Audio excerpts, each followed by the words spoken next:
बिस्मिल्लाहिर्रहमानिर्रहीम। नबी अल्लाह दे नेक बंदे हो, एक नुस्खा होर इंशाअल्लाह ताला याद आया। हकीम हुकूमत कोई थोनू दस दे कोई नहीं, पूरे तजर्बे किते आ।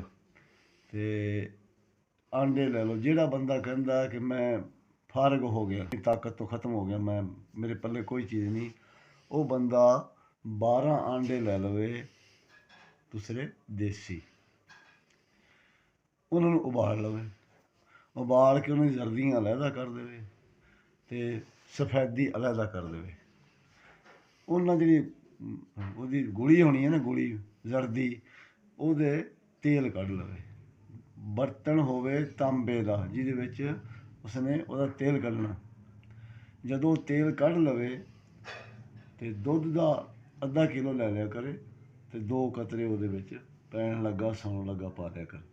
तो वो 8 दिन सिर्फ, लंबा चौड़ा किस नहीं, 8 दिनों तो बाद वो इंशाअल्लाह ताला जे टनाटन बंदा ना बन जाए तो फिर इंशाअल्लाह अल्लाह के हुक्म नाल दुआ कर छड़ियो।